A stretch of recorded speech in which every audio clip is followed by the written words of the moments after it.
How to cancel monthly subscriptions on Shopify. So in order to do that, you first need to head over to your Shopify store that you have created. And if you have subscribed to a monthly subscription and you want to cancel it, what you can do is on your dashboard, you can see in here the settings. So proceed to click on that. Once you have clicked on that, this should be able to open in here a new window that should be able to actually help us with our plan cancellation. You can see in here the plan option. Click on that.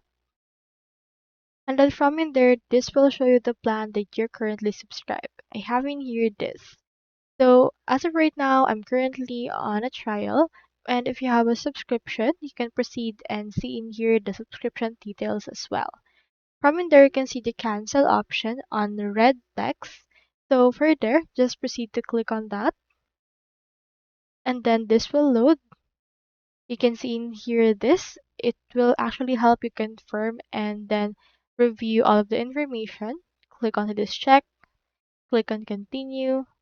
Select in here the reason for canceling your trial. Click on continue. And for that, the last step is to click on this cancel trial right there. So that's all there is today, and I hope this video helped you out.